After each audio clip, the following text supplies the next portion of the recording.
I've got Tahlia in the studio with me. She's currently got her hands over her mouth because she's scared to say anything on radio. Let's dare her to say something. Hello again, Tahlia. How are you? Hello, I'm good. You sound really, really nervous. We're going to try and convince you to talk about something that you're comfortable talking about because it's really not that scary being here in the studio. So you're here today to talk about what you've been doing in volunteering. So I want you to tell me, how did you start getting into doing volunteer stuff in the first place? Well, when I was about 5, I started as a girl guide, and then when I was 18, I became a leader and volunteered with them.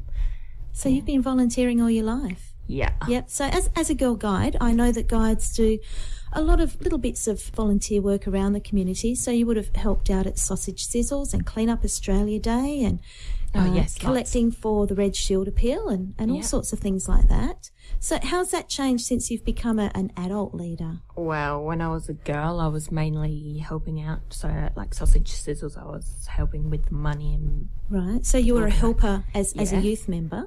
And then when I became a leader, I'd help with the cooking of the barbecue. So you're more involved in planning things and the front end sort of thing? Yeah. Yeah, We'll go with that.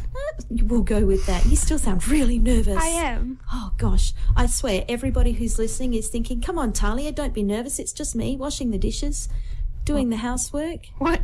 Oh, being at work, driving down the freeway. Oh, gosh, I'm just listening. I don't mind what you say. Okay. Really? Yeah. Yeah. What am I saying? What are you saying?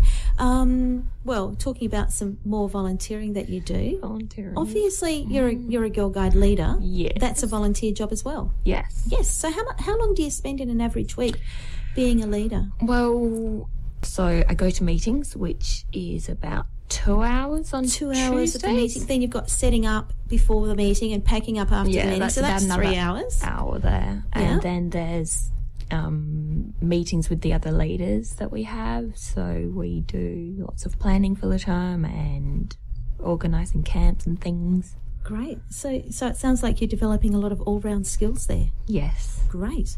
Well, that's really good. Yeah. And do you like it?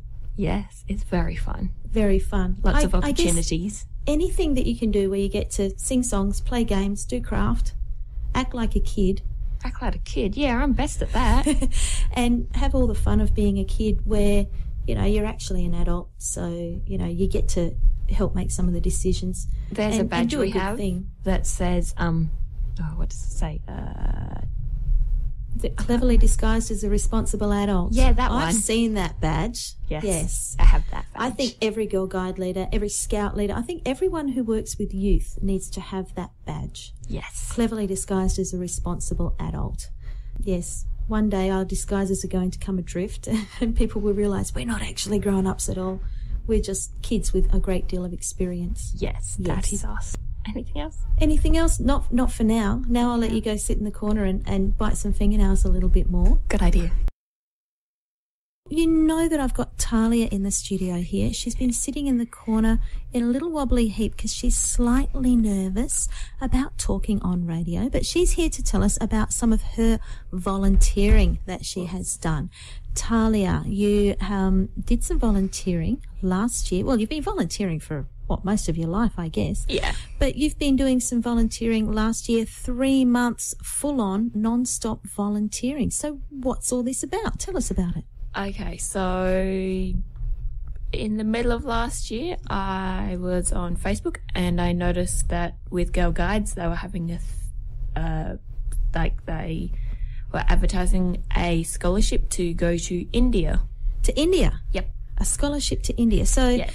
When you have a Girl Guides scholarship to go to India, I take it they've got a bit of an agenda in mind and there's something they want you to do while you're there. Yes, so with it, I was to volunteer at one of the community partners that they work with and I taught some students. Okay, so you were staying at a Girl Guides place? Yeah. Girl Guides place, and that was one of the Girl Guides World Centres. Yes. And we know that one's called Sangam, and there are 5 Girl Guide World Centres around the world. There's one in India, which is for our region, the Asia Pacific region. Yep.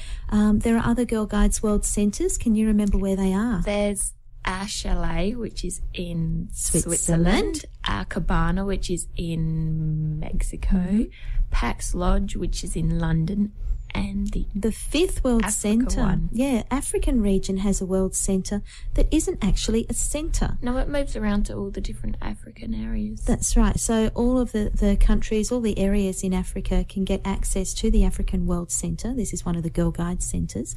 And it's sort of a travelling roadshow sort of a thing. So the Asia Pacific World Centre, Sangam, is in India. And what city is that in? That's in Pune. It's about 4 hours train or car journey from Mumbai. From Mumbai. So you had to fly over to Mumbai? Yes. And that sounds like a very expensive proposition. Yes, so with this, for the scholarship, only my... So it was only your accommodation it was that was my supported by accommodation Girl Guides, wasn't it? And associated with my volunteering that was paid for over there. So you had to have all the money for your travel to India and back? Yes. So and you're spending money? Yes. So I did some... Fundraising? Fundraising, that's the word. So you're doing really well. Yeah, no, I'm not. I did fundraising. So I had a movie night and we watched the... Let me see. It was an Indian movie. It was about some restaurant thing. It was a restaurant in India. If anyone can remember the name of that movie. Well, it was a restaurant in France, actually. Yes. That where the family went from India. They came from India and then ended up in France and such. Was it the 30-foot journey? I Something like that. It was some journey. Yes. And so I had that. That was a really good movie. And whilst there, I had a raffle, and which was part of the fundraising, and I had a ladies' night, and I did a sausage sizzle. So you did a lot of fundraising to cover all of those expenses. Yes. And also had a couple of grants. Yes, I got some grants from Girl Guides and the Trefoil Guild. Trefoil Guild. So that's the group of adult Girl Guides who still like to get together and do Girl Guidey things in a more adult sort of a way. And one of the things they do is fundraising. So they helped you out with a grant as well. Yes. Yes. Okay, so you've got yourself ready to go to India and you're off on the aeroplane all by yourself. I was scared. You were scared. I was very scared. All alone, heading off to a weird country with people you'd never met before. And how did that go for you? Well, I had to leave early in the morning because my flight was early, and then I stopped at Hong Kong. So I was able to communicate back home with the internet when I got to Hong Kong. Let everybody know in Facebook land that you've made it to Hong Kong in one piece. Yes, and then from Hong Kong I flew into Mumbai. And so what time was it when you arrived in Mumbai? It was about 9 o'clock at night in the time at Mumbai. Yeah. And then from there, I got picked up by a person. A person? A car driver. So you had a driver from Sangam? No, that's just someone that they contract in to do the driving. So that was then. And he was ready and waiting for you, looking for you in your Girl Guide uniform. Yes, and then from there I took the 4-hour car journey to Pune, Sangam in Pune. I bet you slept half the way. Yes, I did. I kept falling asleep trying to watch around. It was kind of already dark. And then when I arrived at Sangam, it was 1 a.m, and I was greeted by one of the volunteers there. And so we did some paperwork, and then I went to bed. I'm not surprised you went to bed. Yeah. Yeah. So you got to Sangam, the Girl Guides World Centre in India, and you got yourself all settled, and then your work started. So what were you doing as a volunteer? You're there for 3 months. 3 months, yep. Yeah. So what I did was I went to Doorstep School, which is a community-based thing. Right. I can't remember the word. And they work with children that are disadvantaged, so their parents might both work, and they might be children that their parents work at construction sites, so they can't go to school. So there's not the same sort of provision of childcare and that sort of thing around in these parts of India that you went to. So the doorstep school provides somewhere safe for the kids to go, because you don't really want a 6-month-old learning to crawl somewhere around the bottom of a construction site, do you? No, so they work with construction sites to have a place for them to provide. Okay, so it's usually nearby. Yes, it's on the construction site. On site. It's like further away from where they're working at the time. So pop in next door, drop the kids off, get to work. Go back for them to have lunch with them. Go back and have lunch with the kids. That sounds sort of ideal. Yes. So what sort of ages of kids were you working with at the doorstep school? So the youngest ones that were where I was with doorstep school was about 4. I think. Okay. I'm not very good with ages. And the oldest? And the oldest was in 12th standard, and she was about 16, I think. Okay. So you've got basically school-age kids. Yes. And were you doing schoolwork with them, or was it more sort of childcare, youth group sort of thing? In the mornings, I did English, like teaching English and computer lessons, and then in the afternoons, I taught crafts. Okay. Sometimes I do. So a little bit of serious work in the morning, and the afternoon is more fun, more hands-on activities, and lots of games and things. Yeah. So when you're doing things like the crafts and the computers, I can imagine that there'd probably be a limit to the number of resources that you had available to you. How did you cope with that? What did you have to do? From Sangam, I was able to take all the craft resources I had, because they get people sending craft resources into them for so this people purpose. Actually donate materials and donate. Send it over to Sangam, yes, so that the kids can use it at the doorstep school. That's great. And then where I was lucky enough to have 4 or 5 working computers. Okay, so good. It was good for them. All right. So what sort of place do they need? I mean, they're going to school. They're learning English. Yes. I take it their first language is not English. No. So they're learning a second language. They need to concentrate. Yeah. They need to not be distracted by what's happening where their parents are working, usually next door.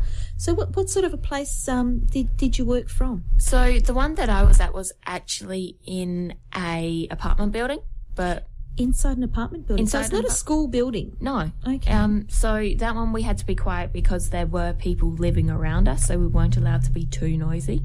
So we had to keep the kids quiet whilst doing these activities. That sounds like a challenge. Yes, but other ones, they're at construction sites, so they're just buildings that are put up for them to use. And so with those ones you can have all the rowdy songs. Yes. All the fun things to do. So you've got English lessons, computer lessons. Were there any other topics that you covered? I didn't help much with the other topics because they were the ones that I was usually doing. They had... But what sorts of things did they have at the doorstep schools?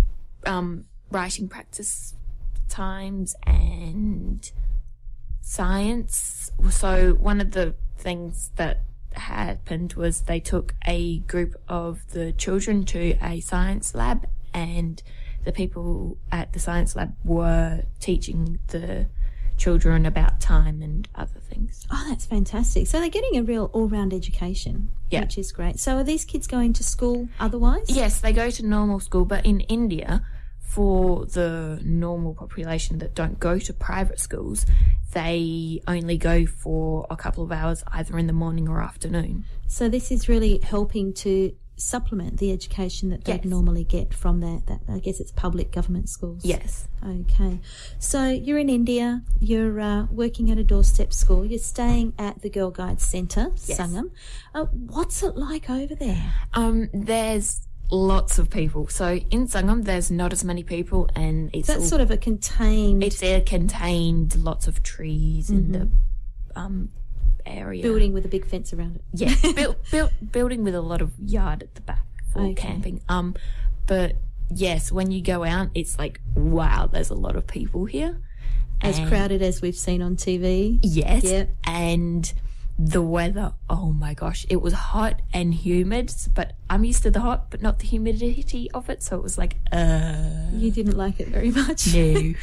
Did you find that I know that you didn't pack very much in the way of obviously winter clothing, that sort of thing. Did you find that you had to buy new clothes while you were over there to cope with the weather? Well, I didn't have to buy new clothes, but I did anyway. You did anyway, so you did a bit of shopping. Yes. What are the prices like over there? So, they're actually rather cheap. So I got a pair of pants for 100 rupee, which is about $1, I think. That's cheaper than op shop prices. Yes. Wow. So that was made there in the factory type thing, I think. And then sari can be rather expensive, but I got two actually for about $30. Not a bad price. You'd expect a sari or something to be much more expensive. Yeah. So it seems like it balances out. You had to do a lot of fundraising to get there, and then you found that things are, while you're there, nice and cheap, and you're able to pick up lots of bits and pieces and presents. Yeah, and my things. bag was really heavy when I got on back. the way back. Oh dear. And it nearly exploded. So the whole Girl Guide thing, you were staying in a place that's run by Girl Guides worldwide. Yes. And I take it that there were Girl Guides from all over the world there. Yes, I was able to meet. So in my group we were called Tare. So there was. What does Tare mean? Tare in Hindi is star. So you're a little star. Yes. So there was a group of 6 of us from around the world. We had 2 from America, 1 from Chile, 1 from Bolivia, an Indian, and me from Australia. And then we had, that was for the 3 months, and then we had a 4-month she was also from Australia, and then we had another group of 3-week Tare. 3-week Tare. 3-week Tare, and they were from some Indian, Sri Lankan, another Australian. And were they all Girl Guides? Yes, they were all, actually, no. No. They were all Girl Guides apart from one, and he was a Boy Scout. He was a Boy Scout. So a Boy Scout from America. Yes. How did he fit in with all the girls? Well, when it was not many of us, we would go out and do things together. So he was just one of the girls? Yeah. Fantastic. That's good to know. So you've, as we were saying earlier, you've turned up in a country you've never been to before. You're all alone. You're 20 years old, which is really not that old to be a world traveller. No. And you're all by yourself. Were you lonely? Were you scared? Or did you have people to look after you? When I first got to India, I was like, oh, what am I going to do? And when I was leaving, I was really nervous. But when I got there and met other people, they were really kind and helpful, and I wasn't nervous anymore. I didn't even miss home. So they sort of become a new family to you. Yes. And are you still in touch with some of those other Tare? Yes, I am. That's great. So you've got worldwide friendships happening now, Yes. all through volunteering your time to help other people. Yeah. Tell me, what did they feed you while you were there? What did they feed me? So on Mondays we had meat-free Monday, so we had no meat and no eggs. And then the other days we had so in the mornings we would have egg for breakfast or cereal on toast, which was just normal breakfast everyone goes around. That sounds nice. And then lunchtime we would have rice and dal and that type of thing. And then in India it was kind of an Indian twist on Western foods. Okay. So it was very interesting. Lots of rice. I don't want rice anymore. I was going to ask, what's your relationship with rice now? My relationship with rice now is I kind of tried to avoid it. I've had rice once since I got back, and I don't want it again yet. It'll be a little while before you're ready for rice again. Yeah.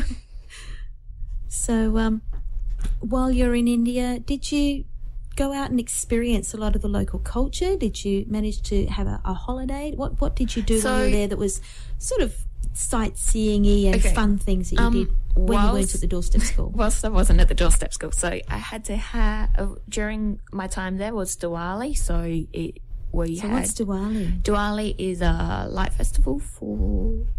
So is that like the Indian New Year sort of a thing? Yeah, it's kind of like that. So during that time, I had 10 days off, and I went to the Indian Tare's house and then her friend's house. So we travelled on a train for 12 hours to get to her town. Mm-hmm. And then we went around there and saw the sights because her place is more major than where we were staying.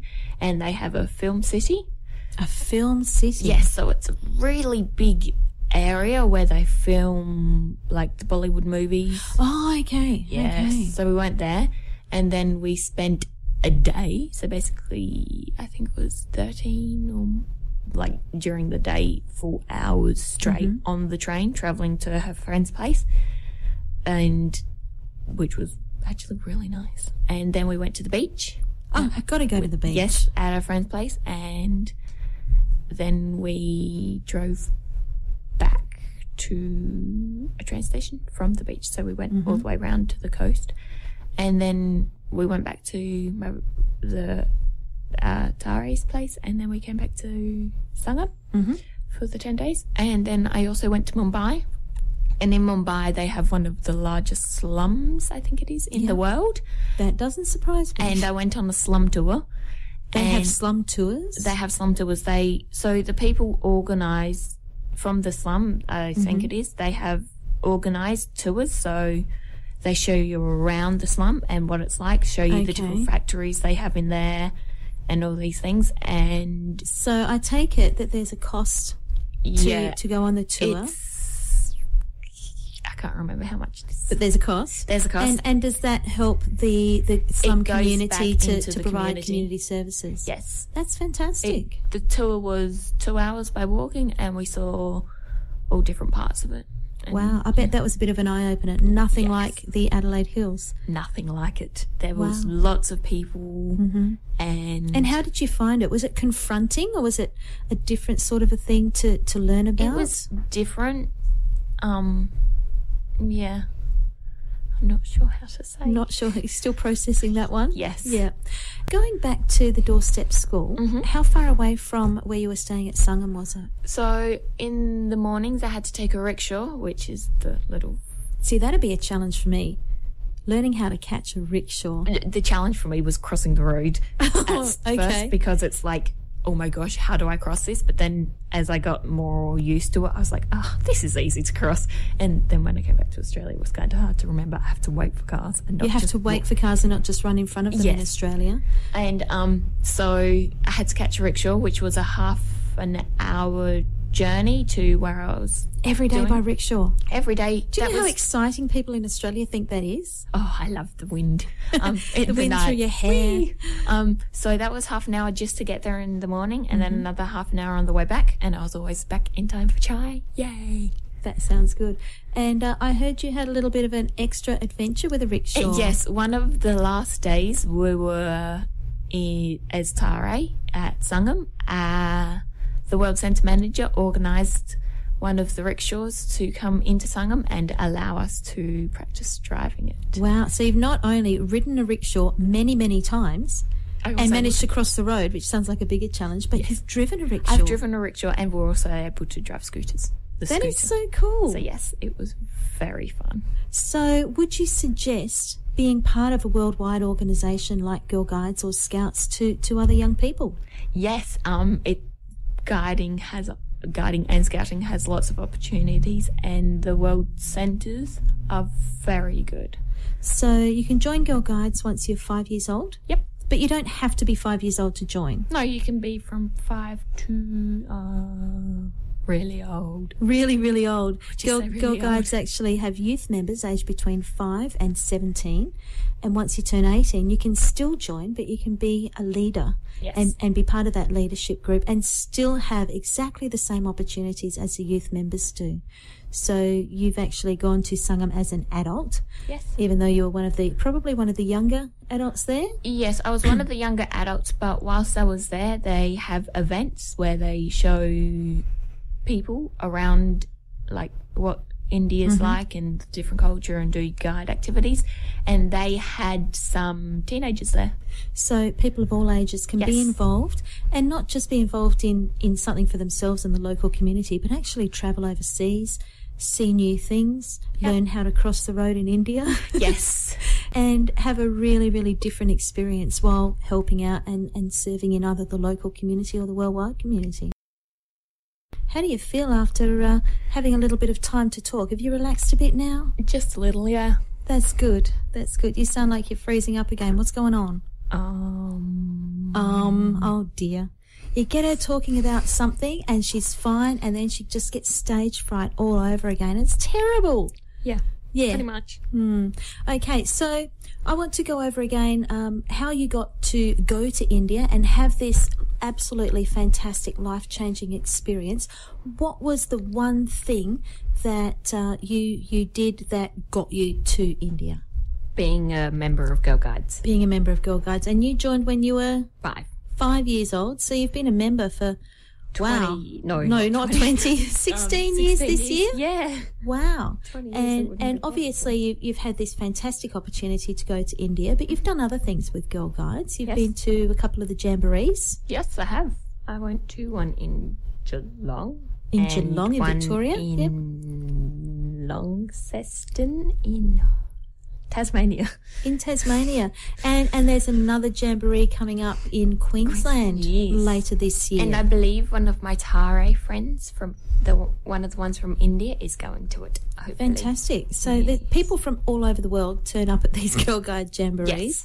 So if you go along, you'll be able to do lots of squealing and hugging, I'm guessing. Probably. Yeah. Yeah, it's funny when you go to a jamboree, you see everybody catching up with friends they haven't seen since the last one, and it's a really good way to do something for yourself and get into what Esme was talking about earlier, and that is doing something for your community.